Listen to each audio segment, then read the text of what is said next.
Welcome back, Silver Bull fans. Welcome back to Silver Bull channel. Well, we're often told Australia's a lucky country, and lately what I've seen pushed in the mainstream media again and again is Australia's a wealthy country. Australia's a wealthy country. Australia's a wealthy country. I don't know why they're trying to sell us this crap. I think they're trying to sell us this crap so they can peddle taking more money off us and trying to drag down our living standard more and more. Just because a neighbour happens to live in feces doesn't mean I should consider myself that, take away my bed because how sleeping on the ground is better than sleeping in feces, The fact of the matter is we should be trying to raise everyone to higher standards of living. But at the moment, we're being pushed in the mainstream media this lie that Australia's a wealthy country. Well, if Australia's such a wealthy country, why here in the state of Queensland do I get 2 hours north of Brisbane and the road turns into a goat track? One lane each way with potholes and subject to flooding and numerous stops. Despite all the taxes we pay on our fuel, I don't know how much of the federal government actually spends it on the roads. They tax us for this, but it doesn't actually end up on the roads where it was supposed to go. In fact, I think if you check it, you'll find there's a significant shortfall. The money they raise in petrol tax is a lot less than they actually put into the roads. So, the rest goes to the consolidated revenue for spending on aid overseas and, diplomatic ventures like getting yourself elected to the Security Council, so everyone gets a nice... I see there today they got a nice Australian chocolate koala. So nice that those in the UN, that organisation trying to destroy each individual nation's sovereignty, all have these diplomats all get such nice little gifts and presents. Otherwise known as bribes, but we'll call them gifts and presents. What do I think of Australia getting a seat on the Security Council? Pointless. We don't have the power of veto. The 5 permanent members are the only ones who count on the Security Council. So what's the point of it, really? And I've already done videos before where I've said I believe India should have a permanent seat on the Security Council. It's disgusting that what will shortly be the world's most populous nation has no permanent voice on the Security Council. I've said it's ridiculous that France and Britain both have permanent veto power on the Security Council. They're both has-beens when it comes to empires, so, why are they still there? They're both nations of, about 60, 70 million people. There's lots of nations, but even Indonesia, 100 million, 120 million people, is bigger than Britain by a factor of 2. Why shouldn't it have a permanent seat on the Security Council? I mean, it's just a joke the way the Security Council is at the moment.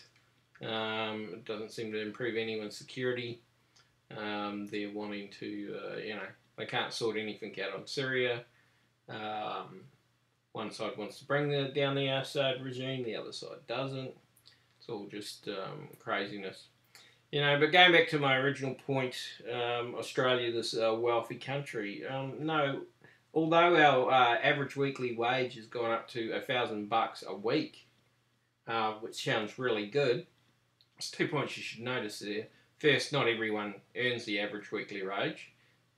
Some are earning significantly less.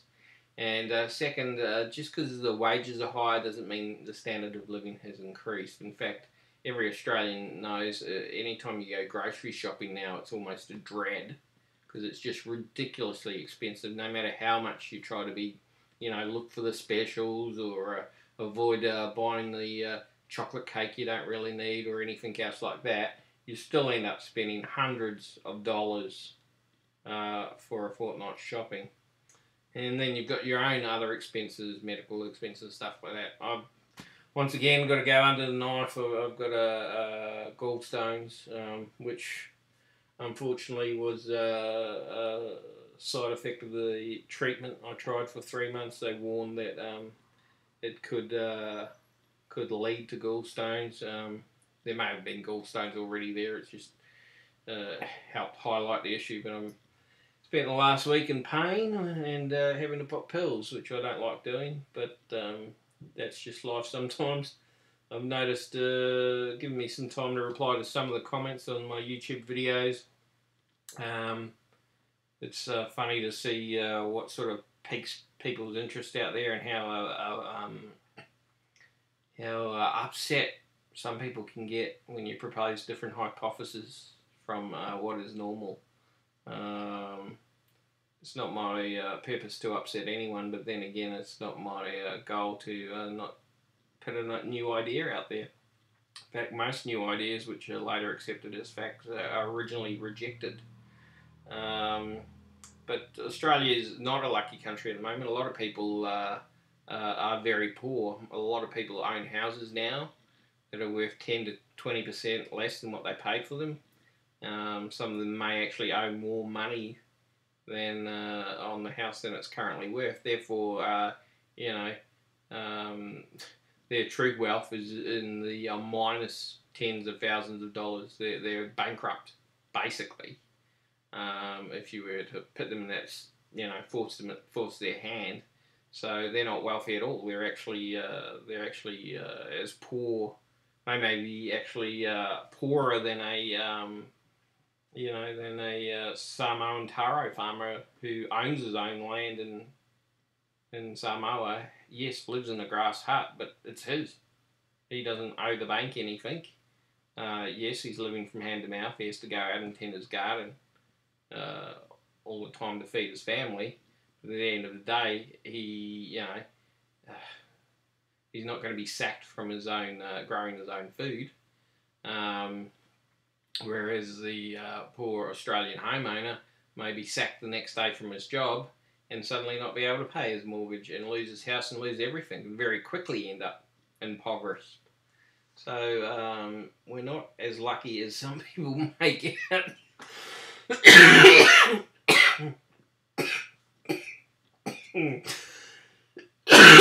Excuse me. Sorry, this is why I haven't done a video for a little while. Just to show you I am indeed sick. I won't edit that out. So we're not always the lucky country that our politicians and mainstream media try to portray us as. There's a lot of people suffering out there. Costs of living are going spastic at the moment, especially food. There's not many assets out there that you can buy that are safe, other than, I believe, gold and silver over the long term. But once again, I'm not a financial advisor. So there's worrying times for a lot of people. Us in the middle class, even us with good jobs, even if we're managing to put some money away each fortnight, trying to save up for a deposit on a house or something like that, or trying to put a bit of silver or gold away, it's still a struggle. Because, everywhere you turn, there's new bills. It seems to be every time your pay comes in, there's something else over and above your normal living expenses that you've got to pay. And you all know what I'm talking about. Whatever bills you particularly have, even if you try to cut back somewhere else, there seems to be something new that comes around the corner. So there's a full-on assault on the middle class at the moment. And as a middle class, we need to rise up and say we've had enough. We've had enough of the special deals, sweetheart deals for the super rich. And we've had enough of,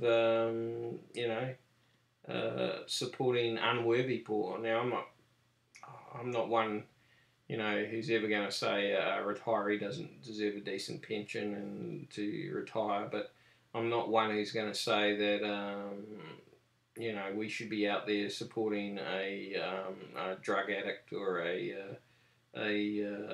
other people who, just want to bludge off the rest of society. And you know what I'm talking about. You know what type of people I'm talking about, who just don't feel it's the need to go out and work for a living or to support themselves. They expect everyone else to give them bread and circuses as it was back in the way of Rome.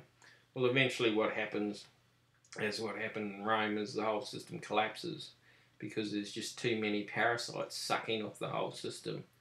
Rome was able to keep itself going for so long because it kept conquering new places, and eventually, it ran out of places it could conquer, and it got overrun with so-called barbarians from northern and eastern Europe. Sorry. In fact, they weren't barbarians; most of them were highly civilized. So the simple fact of the matter is, we all need to wake up to ourselves, demand more of our politicians to stop wasting money here, there, and everywhere. Let's not be spending $1 billion on refugees. They have no right to that money. That's Australians' money. It would be better off spent here in Australia, achieving goals for Australians. Better infrastructure, better healthcare. It's ridiculous. I'm in the middle class, but my income's high enough where I have to take out medical insurance. Yet my medical insurance, while it will pay for my hospital side, pays stuff all of my actual surgical costs, which is very frustrating. It's like you're getting stung twice. You could sit around on the public list, but you'd be waiting years to get any treatment. So you're damned if you do, and you're damned if you don't. In due course, I've got a son who's going to need a surgery that may cost up to $50,000. So, these are things that press on the mind of the average Australian when people try to tell me I'm wealthy. Well, yeah, that's nice. Thanks for telling me that. No, Australia is not a wealthy country. And no, a lot of Australians are doing it tough, and we're sick of being robbed via taxes time and time again, as you invent yet new ways to tax us. Now they're trying to sell to us that, we need to privatise power because it'll actually bring you lower power bills. Let me tell you something, for all of those of you who are younger, maybe in your 20s or whatever, privatisation of a government utility never results in cheaper prices, alright? It's like when they say petrol, we'll unregulate petrol, it'll make it cheaper. It doesn't. I've been there, I've seen it, it doesn't. I've seen it when, in other countries, they've in New Zealand and Australia, when they've privatised telecommunications. No, it just allows some super rich elite bastards to get hold of some government assets at dirt cheap prices and then sting us double for what we used to pay for. It's robbing sovereign wealth, that's wealth from you and me, that we own as citizens, and giving it to some private corporation so that what was once a birthright can now be charged to you. If you want to learn an experience, speak to anyone in Britain with what they've done with their water.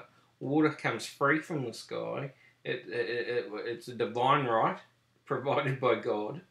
And now, in Britain, their local water utility companies and stuff like that were sold, privatised, and people have huge water expenses over there now. Pensioners are doing it really tough.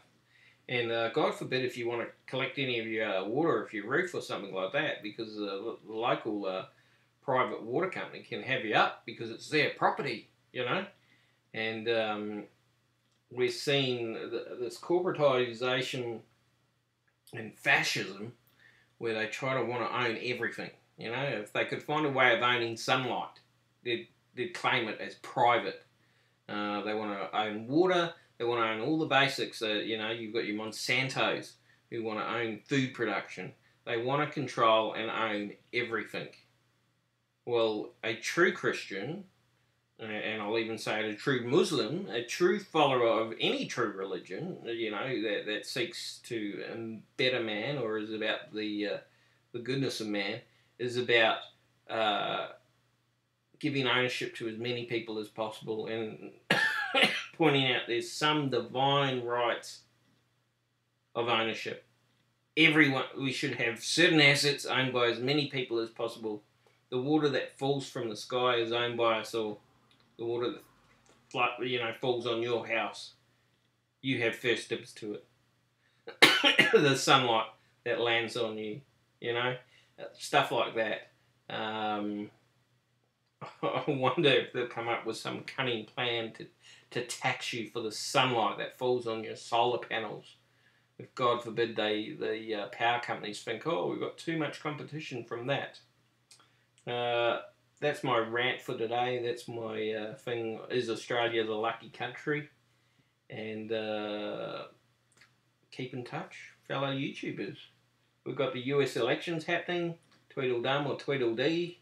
The only thing black and white about this election are the candidates. Everything else is the same. They may as well both be a beige colour because they're basically, I doubt either of them is really going to do anything to change the Federal Reserve's control. The constant money printing in the US currency eventually will be destroyed. This continued devaluation until eventually hyperinflation sets in.